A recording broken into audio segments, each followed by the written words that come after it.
Welcome to Easy Stories in English, the podcast that will take your English from okay to good and from good to great. Hunt, H-U-N-T, means to kill animals for food. Nowadays, most people don't have to hunt, but if you do hunt, you will probably use a gun. Somebody who hunts is a hunter. Again, it's not very common in many places now. In the UK, hunting is a hobby, usually for quite rich people, but there are laws about hunting foxes. It's illegal to hunt foxes. Unfortunately, some people still do hunt foxes, which I think is a shame because foxes are very cute. As I said, modern hunters would use guns, but in the old days, thousands of years ago, you would have to use a bow and arrow. So a bow is a long wooden weapon, and an arrow is what you shoot from the bow. If you are good with a bow and arrow, you can actually shoot arrows very far, and it can be very dangerous. Somebody who shoots with a bow and arrow is called an archer. So the sport of using bows and arrows is called archery. Famous archers from stories are Robin Hood, Katniss Everdeen from the Hunger Games. She uses a bow and arrow. Merida from the Disney film Brave. She is very good at shooting arrows. And finally, Legolas, I'm not sure, from The Lord of the Rings. He is the elf that shoots arrows using his bow. Keeping a promise. So a promise is when you tell someone, I will definitely do this thing, or I will definitely not do this thing. For example, a child might promise its mother to not eat too many sweets. If the child does indeed not eat lots of sweets, they are keeping their promise. But if you don't keep your promise and you do eat the sweets, you are breaking your promise. A law, L-A-W, a law is basically a rule in a country. For example, in most countries, there is a law that you can't kill people. If you kill someone, you will go to prison. So that's the law. A king, K-I-N-G, is like the president of a place, but it's a very old form. So presidents are chosen, but kings are kings because they come from a family.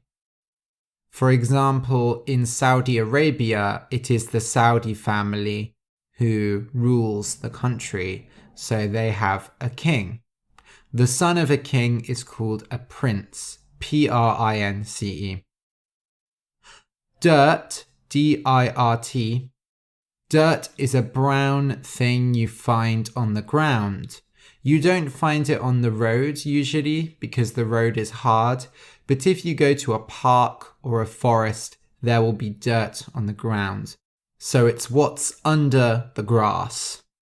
Dirt is not clean, but it can be used to make things. When dirt is wet, we call it mud. So when it rains, the dirt turns to mud. A statue, S-T-A-T-U-E. A statue is when you make a person out of something.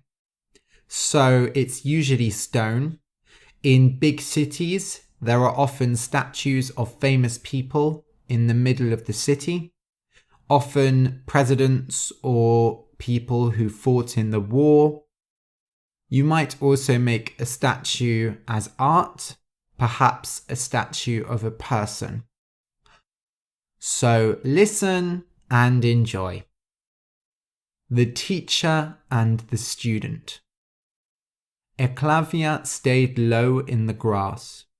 Before him, his father, the hunter, moved quietly. He held a bow and arrow. Then he saw it. A few meters in front there was a rabbit. It was drinking water. Eclavia's father put an arrow in the bow. Eclavia took a deep breath. He tried not to move, but it was hard. He moved, and the grass made a sound. The rabbit turned and saw the hunter. It ran away. Eclavia's father shot the arrow, but it did not hit the rabbit. The hunter turned around. He looked very angry. "Eclavia, I know you are there. Come out." Eclavia walked out. He felt bad. His father would hit him for what he did. But instead, the man looked happy.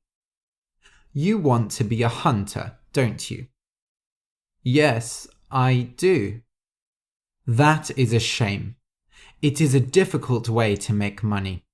He looked where the rabbit had been. "We will have nothing to eat tonight." "I'm sorry, father, but I will become a hunter, and I will catch rabbits every night." "Don't be sorry, but promise me you will not become a hunter. You should be a builder. There will always be work then." "I promise, father." But Eclavia was bad at keeping promises. As he grew up, he tried everything. Building, making knives, even sending messages. He grew strong and fast. At night, he went into the forest and practiced moving quietly.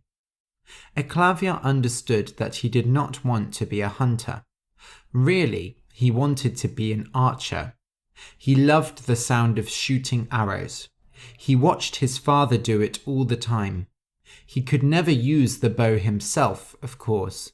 Several times, Eclavia found some wood and made his own bow, but each time his father found the bow and broke it. When he became an adult, Eclavia traveled to the capital city. His father had a friend there.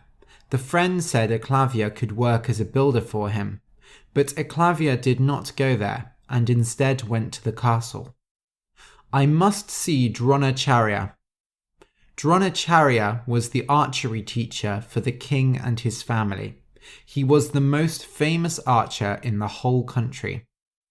Eclavia did not think Dronacharya would meet him. He was too important to meet someone like Eclavia. But Dronacharya wanted to know who this strange man was. "What do you want?" "Please, I want you to be my teacher. I will study day and night, and I will do everything you say." Dronacharya looked at him coldly. "You know the laws of the country. I am the teacher of the princes and kings, and I cannot teach my art to anyone else. If I teach you, you might become as strong as the princes and kings. That is not good. Promise me you will not bother me again." "I promise." But as we know, Eclavia was bad at keeping promises. He thought the tall, powerful Dronacharya was amazing. In his heart, he had already decided that Dronacharya was his teacher. He picked up the dirt that Dronacharya had stood on, and from the dirt he made a small statue of Dronacharya. "You will be my teacher," he said. Eclavia went and worked as a builder. He saved money and bought a bow and arrow. Every afternoon, he went and stood by the castle walls. In the garden of the castle, Dronacharya taught the princes archery. Eclavia could hear his words over the wall. He shot arrows into a tree and took Dronacharya's advice. The advice was for the princes, so it was difficult. In the daytime, Eclavia grew strong at his job, and at night he went into the forest and hunted small animals. Every night, before going to sleep, he prayed to the statue of Dronacharya. Eclavia became better and better at archery. When he was in the forest at night, he could hear an animal move behind him and shoot an arrow into its heart. People began to talk about the strange man who was so good with a bow and arrow. Still, He did not become rich or famous because he had no teacher. Some people said that Eclavia was even better than the princes and kings at archery. Prince Arjuna heard this and decided to go and find the man. He had heard that he practiced in the forest at night, so he went there to find Eclavia. "You are very good at archery." Eclavia saw that it was the prince and jumped. "Your Majesty!" Arjuna smiled. "Do not worry. I am not here to hurt you. I want to see how much you have learned. Let us have a competition." Arjuna was sure that he was a better archer. His teacher was Dronacharya. But when they started shooting arrows, Eclavia was much better. Arjuna got angry, and he couldn't hit a lot of the targets. Eclavia hit everyone easily. "Who taught you?" shouted Arjuna. "My teacher is Dronacharya." This made Arjuna even more angry. He took Eclavia to the castle and went to Dronacharya's room. The man was asleep, but Arjuna woke him up, shouting, "What is this? This man tells me that you are his teacher. You taught this man, and now he is better than me. You broke the law." Dronacharya yawned and looked at Eclavia with his cold eyes. "I know this man. He came to the castle years ago and asked me to be his teacher. I told him no." "Teacher," Eclavia said, "I stood by the castle walls every day and heard your words. I built a statue from the dirt you walked on, and I prayed to it every night. You are my teacher, even though you did not know. Please don't be angry." Arjuna was white with anger. Dronacharya looked at Eclavia for a long time and said, "Well, a student must pay his teacher. It is the law of the country. You have taken my words, but you have not paid me." "Of course, I will do anything." Dronacharya laughed.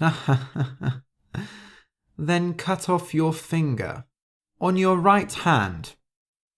Without his finger, Eclavia would not be able to shoot arrows. Arjuna was very happy about this. Without waiting, Eclavia said, "Of course. Do you have a knife?" He cut his finger off right there in his teacher's bedroom. Then he thanked Dronacharya and the prince and left. Without archery and without his finger, Eclavia could not live in the capital city. So he returned to his hometown. The people there had heard stories about him. They could not believe that he cut off his own finger. "Why did you do it?" they asked. "Because my teacher told me to." Eclavia sat in the street and people gave him money. He talked to people about his story. They thought it was interesting and sad. People came to visit him and to hear his story. "You are the best student to ever exist," a man told him. "You show us how to be good students." People forgot that Eclavia had been an archer. Instead, they remembered him for his message, how to be a good student. He could not be a hunter or an archer, but he did not worry. He travelled through the country and showed students everywhere that they should listen to their teachers. The end.